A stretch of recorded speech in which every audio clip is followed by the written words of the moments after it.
Hey everybody, this is Alex Merced from AlexMercedCoder.dev, and in this video what I want to do is talk about if you're using like Express with EJS, how you could, and let me just like clear out this terminal, how you could pass that data from the server side via your EJS template to the client so that way you could do something like build like a modal or whatever you want to do with the data, okay? Because maybe you don't want to just directly render the data right away.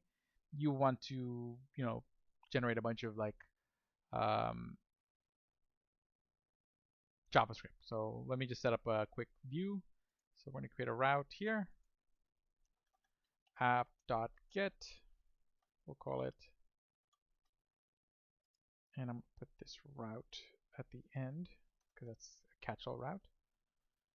Okay, and I'm going to put this route here, which we'll call it like /send data. Doesn't matter what we call it. Okay, res. And let's just imagine that we have, this object here. So const obj equals an object with a message of hello world. This could be an array of objects. This could be an object. It's the same story either way.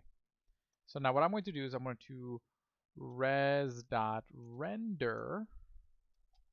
We'll say a file called senddata.ejs. Doesn't matter what the file name is. Okay, and what we're going to do is we're going to send it obj.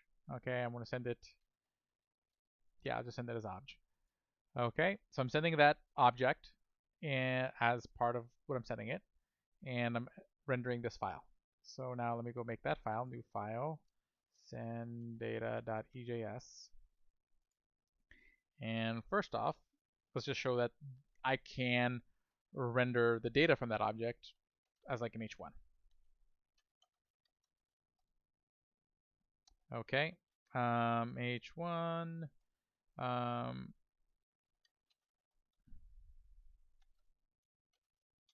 equals obj.message. Okay, and that should work. So let's just run the server, npm run dev. Do I have that? Yep. Good. Okay, so let me go to localhost 3000. Okay, actually I want to go to localhost 3000 / send data because that was the route we created. And let's see, I got the hello world.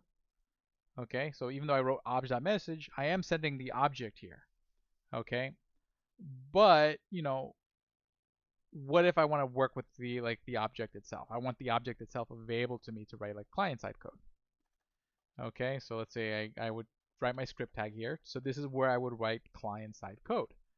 Okay, but I want that object to be available to me, and there's no way for real EJS to like pass that because again, code that's executed on the server can't really talk to the client. They're two different computers in two different places. They just have no idea what each other are doing. But what I can do is I can take that object that I have in EJS and turn it into a string. So what I can do is write something like this: const obj equals, and then what I do here is I put quotation marks. I think we'll put quotation marks. And then what we'll do is we'll use EJS, and then what we're going to do is pass in JSON.stringify that takes a JavaScript array or object and turns it into a string. Okay, and then I'm going to pass obj. Okay, and if that all worked, I should be able to console.log obj, and I should see a string. So let's find out. So I'm going to refresh, and then I'm going to open up DevTools, and there we go. We see that we got this. Okay, that looks all well and good. Okay, that's kind of what was expected. And again, you're wondering what this is, like this like at 34. That's just what's called an encoded. It's encoding for quotation marks. Okay, so if you don't know what that is, like if I take and look like encoding for this, so you can see like there's different encoding. So if I want to encode this, that's 22. But it's a different kind of encoding. I'm trying to remember what kind of encoding that is. So if I put into Google, okay, so see that's a quotation mark. Okay, and then it's represented by this. So these are, I guess, what's called an HTML 4.0 special entity. So bottom line is, it'll know what that is. Okay, so bottom line, if we take a look at that, it is console logging a string of the object. Okay, there's the JSON string of the object. Now I want to turn that into a JavaScript object. So now what I can do is I can say const, object, or obj as JS,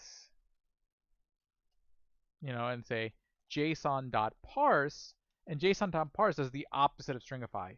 It takes a string and turns it into a JavaScript object or array, whatever JSON string. So in this case, I pass the obj string, and then if I console.log that, console.log obj as JS. Okay, let's refresh. Uncaught syntax error. Name. Okay, so it didn't like. Oh, because it's this colons. Let me try this. I think what I might want to do is actually not do this with a dash. So let's try that. See if that fixes the problem. No. That just breaks it.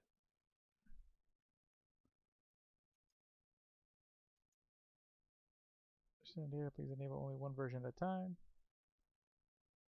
Tool seems to be installed. Please enable only one.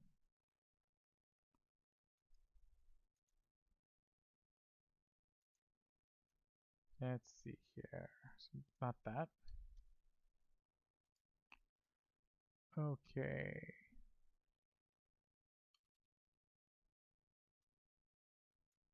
So, assuming that you get the same result as I do, where basically it's encoding this, what we're going to want to do is replace all of those with quotation marks. So here's what we're going to have to do. Okay, so we want to take like obj, I think it's like obj dot replace, and then we want to replace any instance of at. So anywhere it sees at pound 34 semicolon, at pound 34 semicolon, and we just want to replace that with a double quote. Okay, so that should basically mutate the string, and let's see if that fixes the problem. Because what I do is going to swap those out. Still doesn't like it, but let's see if the replace is actually doing the job. So let's do that. Console log it a second time. Yeah, so I think it might be returning a new version. So let's try this. So if I get a console log from replace that looks right, that means it replace doesn't mutate the string, it's returning me a new version of the string. And that is the case. So you see that looks a bit better, but you see it only does it the first time. So what I want to do is replace all, actually. I think there's another function called replace all. So let me try that. Yeah, there we go. See, that looks right. Good. Okay, so essentially what we want to do now is get rid of this console log for now. We need to create another variable to take the return value of replace all.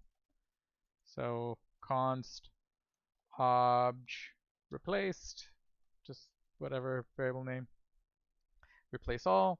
So basically this is going to have the fixed string, and then we do obj replaced, and then ta-da, there's the object. Okay, and then now I can use the object from the front end. Okay, see, I was able to console log it from the front end code. That's why we see it there. But that's how you would have to do it, because again, EJS can't talk to the browser. They don't know each other. Basically, EJS just renders an HTML file. Okay, so if you really want to transport the whole object as an object or a whole array as an array, you need to stringify it and save that string, and then basically pass it in as a string to a variable. Because what's going to happen is if we take a look at the HTML, like we take a look at what EJS rendered, see, like this is what EJS ended up spitting out. Okay, and that's why we're able to make it work, because we're just injecting the text of that object in there, and then we go and then we do the string replacement, and then we convert it into an actual object. Okay, so that's how that all plays out. So that's how you would do that.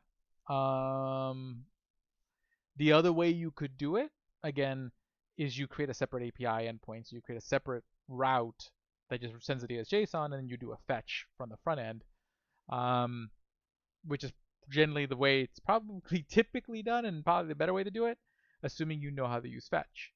But if you don't know how to use fetch and you're just using EJS, this would be what you would have to do. So, and just to kind of show you how that would look like, the difference would be this. I would basically create another endpoint. Okay, we'll say app, we'll call this send data to. And basically what this does is that instead of rendering a page, it's just going to send back obj as JSON. So res.json. And then what I would do from the front end, so if I go back to my send data page, what I would do here is I would use the fetch function. So I would say fetch, and then I would want to fetch from local, I have to type the full URL, http://localhost 3000 / send data to. Okay, then I would do a .then, which gets the response object, which we then want to convert into a JavaScript object, so that'd be response.json. That leads us to another .then, and now we have the data.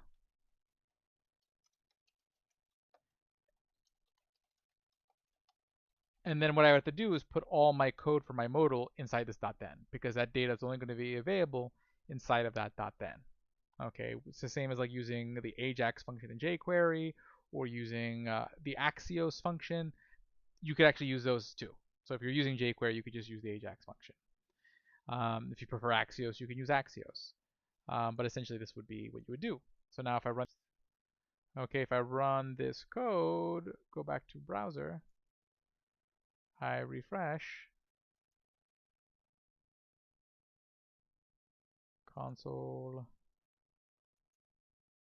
and see the second console log works. See, both of them are getting, so both are both ways to transfer an object to your client. This is probably the more typical way, where you create API endpoints to send the data back as JSON.